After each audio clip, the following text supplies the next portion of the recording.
විශාල සෙනගක් දැකලා තියෙන නාට්‍යයක් වෙන්නත් ගිය වෙලාවට පෙරාදෙනිය එලිමහතරංග පීඨයක දාන්න පුළුවන් සාමාන්‍යයෙන් 6000ක් විතර මේ මෙතන ඉතර නැති බව මම දන්නවා. ඒ වුණාට මේ නාට්‍ය ශාලාවක උපරිම අපි 750කට විතර තමයි රඟපාන්නේ. මම හිතන්නේ මෙතන මේ වගේ තුන්ගුණයක් දෙගුණයක්වත් අතරමින් ඉන්නවනේ.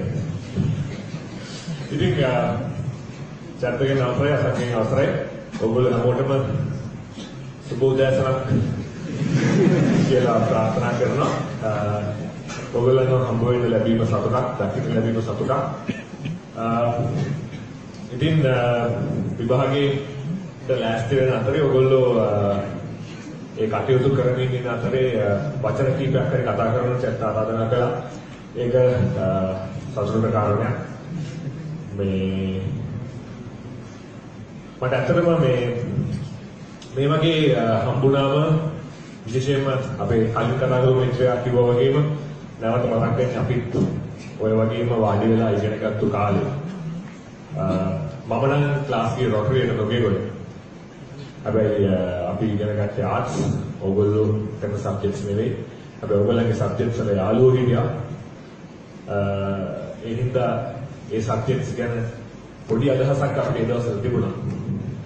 ඉතින් මේ නුගේගොඩ තවමත් නුගේගොඩින් යනකොට මතක් වෙන ටියුෂන් ගියපු හැටි. ටියුෂන් යන අතරේ කළපු හරි පිස්සු වැඩ. තවම ෆැෂන් ෂෝ එකක් කෙනෙක් බලන්න ඕන වුණාම අපි යන්නේ නුගේගොඩට. නුගේගොඩ තියෙන ෆැෂන් කොහෙවත් නැහැ කියලා තමයි මම අහලා තියෙන්නේ. කම්පහ ඊට වඩා අමුතු ෆැෂන් තියනවා කියලා දැන් අහන්න ලැබෙනවා.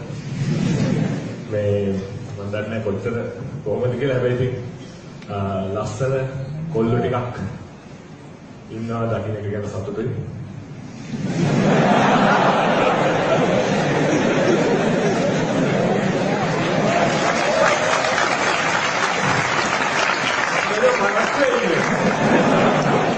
ඔබ තමනාපයක් නැහැ නේ.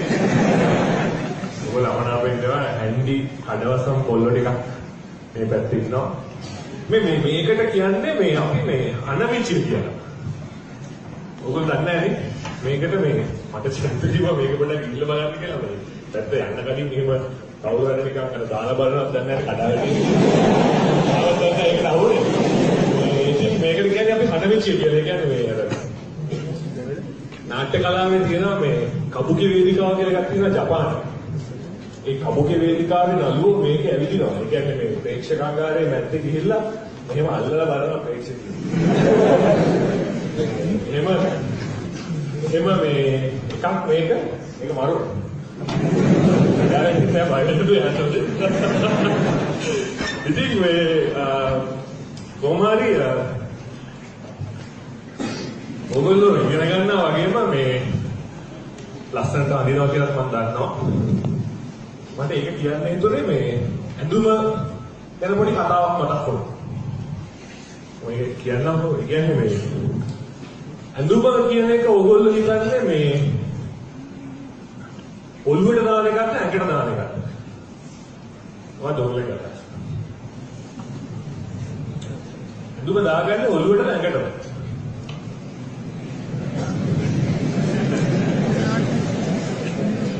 මම නිකන් ප්‍රශ්නයක් අහනවා.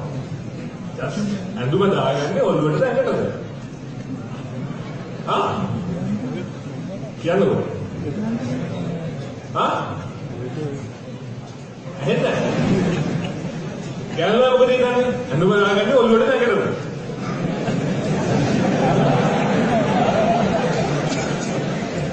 ඔළුව මොකද දාන්නේ?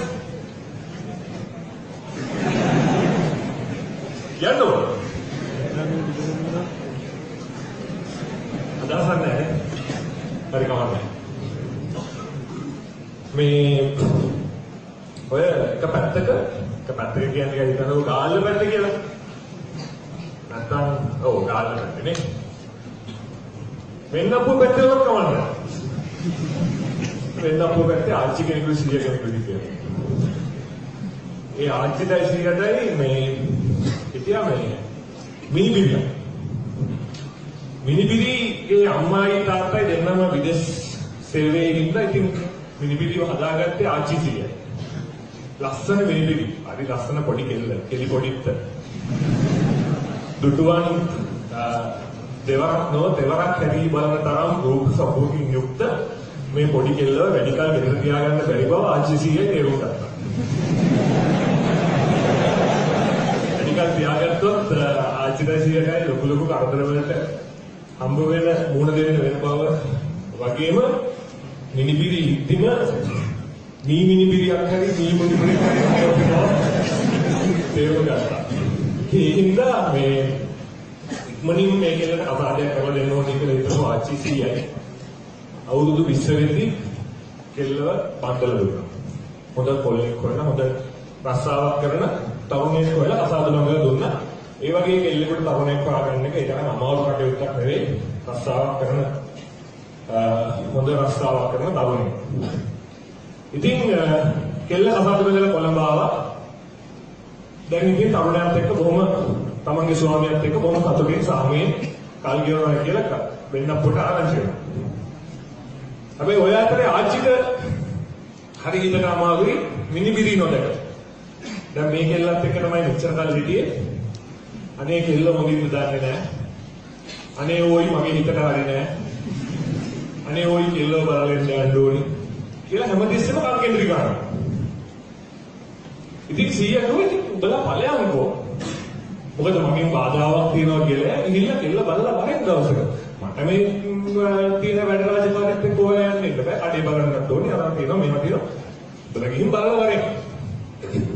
ඉතින් ආච්චි දවසක ගමේ කෑම ටිකක් හදාගෙන බත් මුල් දෙක තුනක් බැඳගෙන තව ගෙනියන්න අඩුව කුළුමට අරගෙන බස් එකකට ගිහලා කොළඹ ආවා. ඇවිල්ලා කෙල්ලගේ ගේ හොයාගෙන ගෙදර ගියා.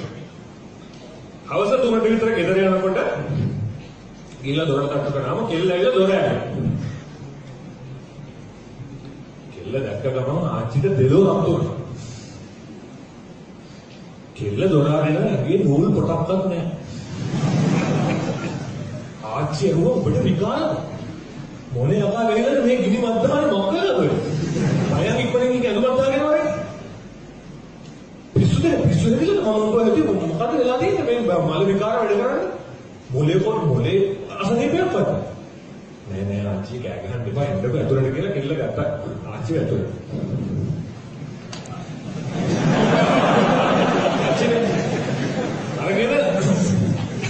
ආච්චි කලබල වෙන්න එපා. මේක කියන්නේ ලව් රොක් එක කියලා. අපේ හස්බන්ඩ් හරි ආසයි මම මේක අඳන් ඉන්නවා. ඉතින් යාමඩ කියලා තියෙන අවසර මේක අඳන් ඉන්නේ. මොකද කියන්නේ? ඒ කැතද? හොඳ නැත්නම් මගේ අඳුම මේක කියන්නේ ලව් රොක් එක කියලා. ආච්චි ටිකක් බැලුවා. ඇත්තටම නේද? හරි ලස්සනයි. ඒ ලව් රොක් එක හැදයි තමයි නේද? ඒකෙන් කාගේ නෑ දැන් ඉතින් මිනිහා ගෙදර නෑ ඔබ වෙන ඔය අඳුම මාරු කරගෙන ඉඳලා මා කෙල්ලක් කිව්වා එහෙනම් ආච්චි මම මේ අඳුම ගලවලා ගන්නවා අඳුමක් අඳ ගන්නවා කියලා කෙල්ල ඉතින් ආච්චි ඉන්නකොට එන අඳුමක් අඳගෙන ආවා. ඇවිල්ලා ඉතින් එදා දවසේ ගත වුණා ආච්චිත්‍රා ගෙදර හිටියා. දුවවත් දැක්ක බෑනවත් දැක්ක පහුවදා ගමේ ගියා.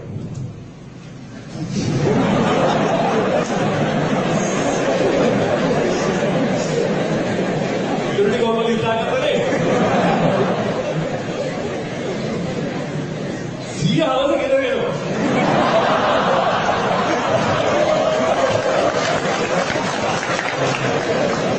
තුනට විතර 100 ගෙදර එනවා. අර ඒ වෙලාවට මේ වෙලාව. මේ වෙලාවට 3 වෙනවා. සිය කඩේ වහලා ගෙදර එනකොට ආච්චි ඉන්නවා දවසක් කියන්නේ.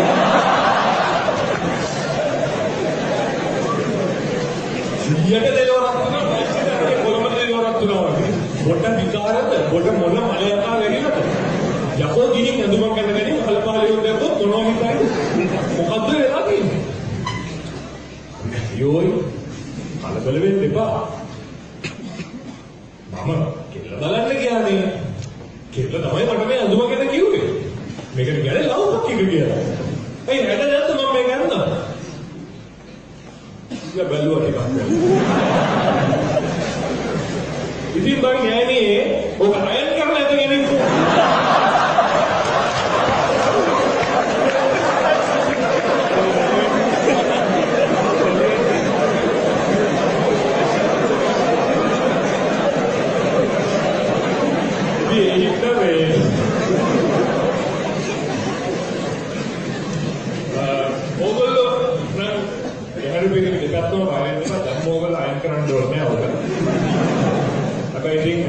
තාක්ෂිකේ කාලේට ආවම පොඩ අයන් කරලා තමයි අඳින්න වෙන්නේ.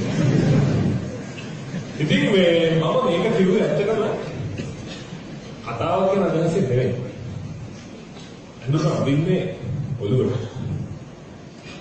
ඇඟට නෙවෙයි. අඳුර කියන්නේ ඔළුවෙන් අඳින එක. ඔළුවට දාගන්න එක. ෆැෂන් එක කියන්නේ ඔළුවට දාගන්න එක. ආර්ට් එක කියන්නේ ඔළුවට දාගන්න එක. නොලෙජ් එක කියන්නේ ඔළුවට දාගන්න එක. ඇඟට නෙවෙයි. ඇඟට දාගත්තම අර වගේ වැඩ තමයි වෙන්නේ. ඇඳුම ඇඟට දාගන්න එපා. ඔළුවට දාගන්න. මොකක්ද අදින්නේ? මොකක්ද මගේ ෆැෂන් එක? කොහොමද මම අදින්නේ? කොතනද යන්නේ? එතනට යන්නේ මොකක්ද අදින්නේ? ඒ හැම එකක්ම ඔළුවට දාගත්තොත් ඇඳුම ලස්සන ඇඳුමක් වෙයි. ඇඳුම ගැලපෙයි. ඇඳුම තැනට සුදුසු ඇඳුමක් වෙයි. ඇඳුම වටින ඇඳුමක් වෙයි. ඔබ වගේයි. ඔබ වර්ණනා කරයි. ඔබට වටිනාකමක් ලැබෙයි. ඇඳුම ඔළුවට දාගන්න නම් ඔළුව හදාගන්න ඕනේ. ඇඟ හදාගන්න කලින්. සමහරව හිතනවා අනේ මගේ බඩ ඇවිල්ලා මට දැන් අඳුම් අඳින්න බෑ මම කෙට්ටු වෙලා මම තව මහත් වෙන්න ඕනේ මට අඳුමක් ලස්සන නෑ. එහෙම ප්‍රශ්න තියෙනවා. අරයාගේ අරයා නම් ලොකුවට මහතට ඉන්නවා මම එච්චර මහත නෑ. අරයා නම් ගොඩක් කෙට්ටුයි. අරයා නම් නැත්තම් මහතයි මොනවා හරි ප්‍රශ්න අනිත් එක්කෙනාට සංසන්දනය කරනවා. ඒ ඇඟ හදාගන්න එක ඔළුවට දාගත්තා. ඔළුව හදාගන්න ඔළුවට දාගන්න. එතකොට වාගේ අඳුම ලස්සනට තියෙනවා. ඔයාගේ අඳුම ඔයාට ගැලපෙන අඳුම ඔයාට හොයාගන්න පුළුවන්. ඒක මගේ පළවෙනි අදහස. හරිද මම තව චුට්ටක් කළා ගන්නවා. කමන්නේ නේ.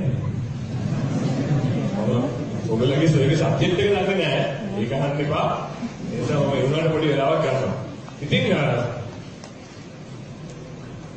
මට තව කාරණයක් තියෙනවා ඔයගොල්ලන්ට කියන්න. ඒ තමයි මම අර කලින් කිව්වා වගේ මට ඔයගොල්ලොන්ව දැක්කම මගේ පාසල් කාලේ මතක් වෙනවා. මගේ පාසල් කාලේ අත්දැකීමක් මම කියන්න කැමතියි. පැත්තට අසංකයිද මේක ප්‍රාණි මේක මේ බරකට දාලා තියෙනවා. සමාජ කතාපාරක අහගෙන ඉන්න. මේ මම ගියේ මේ පොඩි ඉස්කෝලේ. ඒක තියෙන්නේ පන්නිපිටියේ ධර්මපාලය කියන එක කියන්නේ. මේ මගේ ඉස්කෝලේ මම සාමාන්‍ය පෙළ පන්තියේ ඉන්නකොට O level ක්ලාස් එකේ ඉන්නකොට ඒ කියන්නේ 9 10 11 පන්ති වල ඉන්නකොට මම තා දක්ෂ ශිෂ්‍යෙක්. කොච්චර දක්ෂද කියනවා නම් පන්තියේ 39 වෙනියා 40 වෙනියාගෙන් එහා තැනක් මම වෙන කාටවත් දුන්නේ නැහැ. මම ඒ තැන මාර අයියකින් අල්ලගෙන ඉන්නේ. සමහර වෙලාවට මම 40 වෙනියා වෙනවා මිසක් 38 වෙනියා උනේ නැහැ. ඒක මගේ ගෞරවයට විශාල වටිනාකමක් එකතු කළා. සමහර යාළුවෝ try කරා මාව 39 වෙනියා 40 වෙනියා දුන්නේම නැහැ. සුදුමත් ඒක කොහෙද ඒවා. ඉතින් මේ O level විභාගයේ ලියනකොට මම දක්ෂ විදිහට ලියුවා.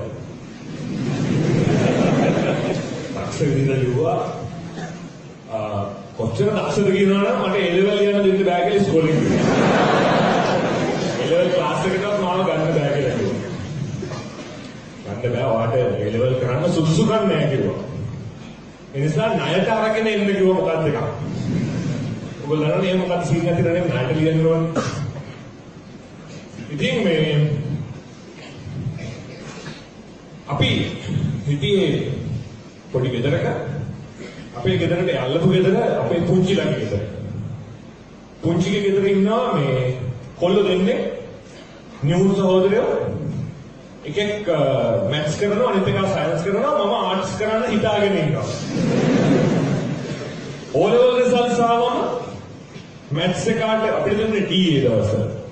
මැත්ස් එකට D 8යි මැත්ස් කරන්න හිතාගෙන එකට D 8යි සයන්ස් කරන්න හිතාගෙන D 9යි. මං ඉතින් ඊට වඩා එහෙම ප්‍රතිඵලයක්. මගේ අම්මා ගුරුවරියක්.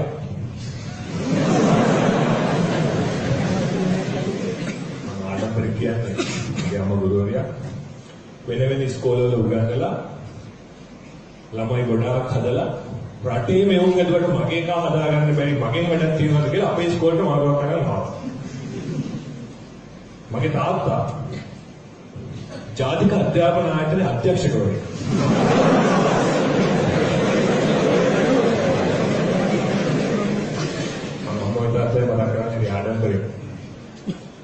ඉතාම ඉහළ අධ්‍යාපන පසුබිමක් සහිත ගෙදරක මම හැදුණු වැඩ. අපේ තාත්තට ලොකු ලයිබ්‍රරි එකක් තිබුණා. තාමත් තියෙනවා ලයිබ්‍රරි. ගෙදර කතා කළේ ඉගෙනුමේ වටිනාකම ගැන. ගෙදරට අපේ තාත්තා පොඩි ඩ්‍රින්ක් එකක් ගන්නවත් යාළුවෙක් එක්ක ඉන්නේ. අධ්‍යාපනයේ වටිනාකම වගේ දේවල් අධ්‍යාපන ප්‍රතිපත්ති අධ්‍යාපන ක්‍රමවේද ඒවා තමයි නිතරම අහන්නේ. ඒකම පරිසරයක මම හැදුණා. ඉතින් ඕලෙවල් රිසල්ට්ස් ආවට පස්සේ අල්ලපු ගෙදර මගුල් ගියක් වගේ. ඥානදලා යනවා, පුංචි අම්මලා එනවා, ලොකු අම්මලා එනවා, ආච්චිලා එනවා, සීයලා එනවා, එහා ගෙදර යනවා, එහා ගෙදර පාටි කනවා, පාටි දානවා, සින්දු කියනවා. මල ගෙදර යනවා වගේ අපේ ගෙදර. අල්ලපු ගෙදර තාම පොඩ්ඩක් මල ගෙදරට ඔළුව දාලා යන්න ඕනේ නේද? ඒ ගෙදර දාගෙන ඉඳපු hina මූණ පොඩ්ඩ අඩු කරගෙන අපේ ගෙදර ඇවිල්ලා ඉතින් කොහොමද පුතේ හොඳට ඉගෙන ගන්න මේ දැන් ඔය විකාර වැඩ නවත්තලා ඉගෙන ගන්න කියලා පොඩි උපදේශයක් එහෙම දීලා මගේ ඔළුව අත ගාලා යනවා. ඉතින් මොනවා කරන්නද? ඔහොම කාලේ ගත වෙලා ගියා. මම මාස 6ක් විතර කාමරේට වෙලා උළුගණන් කර කර ඉන්නවා. වෙන කරන්න දෙයක් නැහැ. මට ඇහෙනවා තාත්තා හවස මිදුලට ගමනවා පාරේ මිනිහෙක් එක්ක තාත්තා කතා කරනවා. තාත්තා කියනවා මේ අනේ බලන්නකො මේක ඉගෙන ගත්තේ නෑනේ. O level fail. දැන් A level කරන්න පිළියම් නෑලු. මට නම් තේරෙන්නේ නෑ මූට මොනවා වෙලාද කියලා මූ ඉගෙන ගන්න එකේ නෙවෙයි. අර ගමේ මිනිහෙක් සරලව කඩකට ගමේ මිනිහෙක් ඉතින් තාත්තට ඉතලා කතා කරනවා. මිනිහා තාත්තා මම උපදෙස් දුන්නා. ගණන් ගන්න එපා දුරන්තන් මාත්‍යා. ඔය ඕනම පවුලක ඉන්නවා හරක බාන බලා ගන්න කැත්තේ උදේ හැදලා තෝරන්නේ. මේ පවුලේ ඔය හරක බාන බලා ගන්න එක මේක වෙන්න. ඒ නිසා පුරුදු කරත් ඔය වගේ වැඩවල. වතුන් වාත්තේ පිටි වැඩ කොච්චර තියෙනවද? මට ඔක ඇහුණා. දැන්කෝ මට ඇතිවෙච්ච ප්‍රීතිය. අංකල්ගේ මූණ බලන්න හිතුණා. මම එළියට ගිහලා අංකල්ගේ මූණ බැලුවේ නෑ. මම හිතාගත්ත එකම එක සිතුවිල්ලක් පමණයි. ඒ තමයි මේ පවුලේ මොකා වුණත් මම ඔය කියන කාණන් වෙන්නේ නෑ. මම කොහොමද අපේ අම්මා ප්‍රින්සිපල්ට කතා කරලා මට ණයට එක විෂයක් කරලා මේ ඉස්කෝලේ යන්න අවස්ථාවක් දුන්නා. මම මාස 6කට පස්සේ A level ක්ලාස් එකේ ගිහිල්ලා වාඩි වුණා. මාත් එක්ක පොඩි කාලේ ඉඳන් ධර්මපාලේ හිට බැවුව නිකන් අමුද්‍රව්‍ය දිහා බලනවා වගේ මම දිහා බැලුවා. A level ක්ලාස් එකට විතරක් වෙන ඉස්කෝල වලින් අපේ ඉස්කෝලේට ආපු වුණොත් මම නිකන් අලුත් ඉස්කෝලේකට ආපු එකෙක් වගේ මම දිහා බැලුවා. මොනවා කරන්නද ඔක්කොම ලෝකේ නින්දා ගැරහුම් මැත්තේ මම ගිහින් වාඩි වුණා ඉගෙන ගන්න කියලා හිතාගෙන. ඇත්තම කියනවා මම ඔයගොල්ලන්ට මේ කියන්නා මේ කාරණා.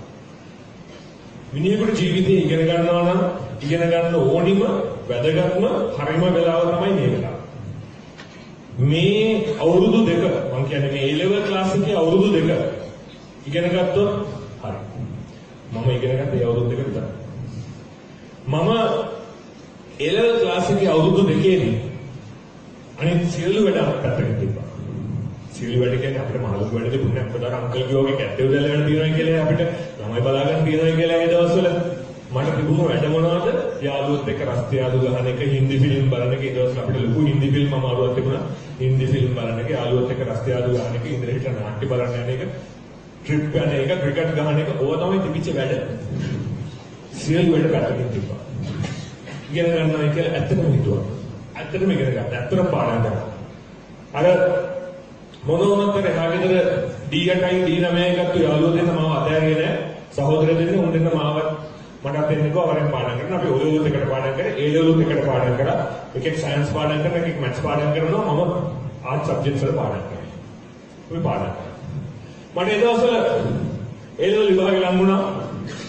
විභාගෙට මාස 6ක් 8ක් විතර තියෙන කාලේ ලඟුණා. ඒ කාලේ මට කෙල්ලෙක් ඉන්නේ. අම්මා ඉස්කෝලේ හිටියත් මට කෙල්ලෙකුත් හිටියා. ඒ කෙල්ල මාත් එක්ක ප්‍රේම සම්බන්ධයක් තිබුණා. ඉතින් මම එයාට කිව්වා අපි A level ලියමු. ඔය අපි A level ලියනවා. අපි නෑ එහෙම නෙමෙයි. අපි A level ලියනකම් හම්බ වෙන්නේ නැතුව. එයා පොඩ්ඩක් අප්සෙට් ගියා. ඇයි එහෙම කියන්නේ? එහෙම බෑනේ. එහෙම කරන්න මොකටද? ඇයි අපි හම්බ වෙන්නේ කොහොමද? මට විභාගයට ફોකස් කරන්න ඕනේ. මට ආදරය කරන්න හම්බ වෙන්න වෙලාවක් නැහැ.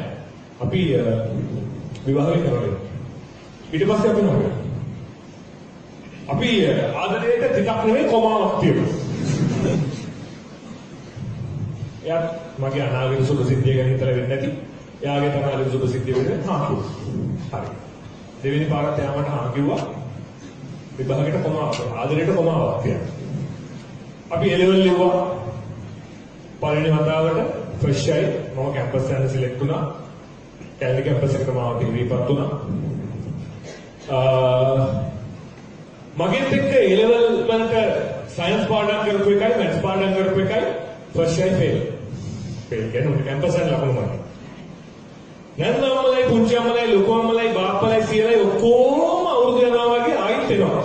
මේ සැරේ එහා ගෙදරට නෙමෙයි අපේ ගෙදරට. අපේ ගෙදරට ඇවිල්ලා අපේ ගෙදර පාටි දාලා කාලා බීලා සතුටු වෙලා මල ගෙදරට යනවා වගේ එහා ගෙදරට ගිහලා පොඩ්ඩක් කතා කරලා එනවා. හැබැයි ඉතින් මම දන්නවා ආර්ට් සබ්ජෙක්ට් කරලා පාස් කරන තරම් ලේසි නෑ කියලා ඔයගොල්ලෝ සබ්ජෙක්ට් කරලා පාස් වෙන එක. මොකද මගේ යාළුවෝ දෙන්න මෝඩියෝ දෙන්නේ නෙවෙයි මැට්ටෝ දෙන්නේ නෙවෙයි උන්දක දක්ෂයි. උන්දර ඊළඟ සැරේ සෙකන්ඩ් ෂෙඩියලා කැම්පස් ගියා. අද එකෙක් වෛද්‍යවරයෙක් අනෙක් ඉංජිනේරුවෙක්.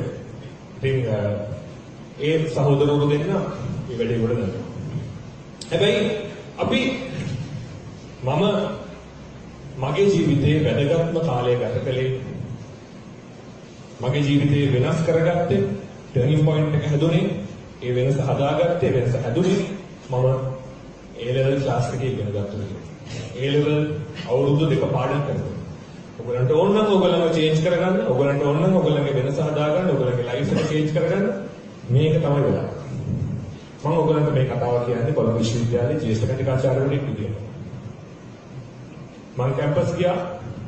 මම ඩිග්‍රී එක BA එක කළා. ඉවර වෙච්ච එක මම මාස්ටර් එක කළා. ඉවර වෙච්ච එක මම MPhil එක කළා. ටෙම්පරරි ලෙක්චරර් එකක් විදියට ජොයින් වුණා. පර්මනන්ට් ලෙක්චරර් එකක් විදියට ජොයින් වුණා. මගේ ගමන පළවෙනි අඩිය A level ක්ලාස් එකේ අවුරුදු දෙක. මොකක්ද? ඉතින් ඔයගොල්ලන්ට කියන්නේ මාව ආදර්ශයට ගන්න කියලා නෙමෙයි. ඕගොල්ලන්ගේ ගමන ඕගොල්ලෝ හදාගන්න. ඕගොල්ලන්ගේ පාර ඕගොල්ලෝ යන්න. හැබැයි මේ මොහොත මිස් කරගන්න එපා. මිස් වුණොත් මිස් වුණාම තමයි. ආයෙත් නැහැ. ආයෙ ගන්නත් බැහැ. කොහොමද ගන්න බැහැ. ඒ නිසා මේ පොඩි කාලේ ආදර සම්බන්ධතාවලට කොමාවක් තියෙනවා. මගේ ලෞකික ටෙන්ෂන් ටික ගන්න බැරුණා. ඊට පස්සේ ඒ ලෙවල් එකට ආයම හම්බ වෙනවා. මං කිව්වා කොමාවේ වලිග ගෑල අපලා දාලා අපි ඔක ඩොට් එකක්ම කරලා දානවා. මම අපසෙත් තමයි මේ වැඩේ වල සූගාපේ හරි. මෙයා ඒක ඇත්ත. ඒ වුණාට මට හිතුණා එයාගේ අනාගත සුබ සිද්ධිය වෙනුවෙන් මේක කරන්න එක හොඳයි කියලා. එයා මේ වෙනකොට දරුවෝ තුන් දෙනෙක්ගේ අම්මා කෙනෙක්. එයා හොඳට ඉන්නවා. කිසි කරදරයක් නැහැ, කිසි ප්‍රශ්නයක් නැහැ. එහෙම තමයි. ඉස්කෝලේ යන කාලේ ලාවුටින් කොහොමද එහෙම තමයි. අපිට ආදරය ගැන ලොකු අත්දැකීම් තිබුණේ ලොකු අදහස් තිබුණේ නැහැ. අපි කතා කරලා මම එයාම තමයි බඳින්නේ මගේ අනාගත සහකාරියේ අපි දෙන්න කවුරුත් නැති පැත්තක පුංචි ගයක් හදාගෙන ඉන්නවා. එහෙම ඒවා තිබුණේ නැහැ. ඉතින් මට ඒක තිබුණේ නැහැ. අපි ප්‍රේම සම්බන්ධතාවය කොමාවක් බවට පත් වුණු ප්‍රේම සම්බන්ධතාවයේ කොමාවේ වලිගයේ කපා දමා තිතක් බවට පත් කොට දැහැමින් සෙමින් ජීවත් වුණා. ඉතින් ඔක තමයි කතාන්දරේ. මතක තියාගන්න වැදගත්ම කාරණා දෙකක් ඔයගොල්ලෝ කියන උත්සාහ කළා. එකක් ඔයගොල්ලෝ අයන් කරලා අන්තිම තත්ත්වයටපත් වෙන්න එපා. කොහොම කියන්නේ ලව් රොක් එක. අනිත් එක තමයි ඔයගොල්ලෝ මේ වෙලාව මිස් කරගන්න එපා. මේ වෙලාව මිස් වුණොත් ආයෙ මේ වෙලාවෙ එහෙමනම් ඔයගොල්ලෝ හැමෝටම සුබ විභාග ප්‍රතිඵලයක් ලැබේවා කියලා ප්‍රාර්ථනා කරනවා.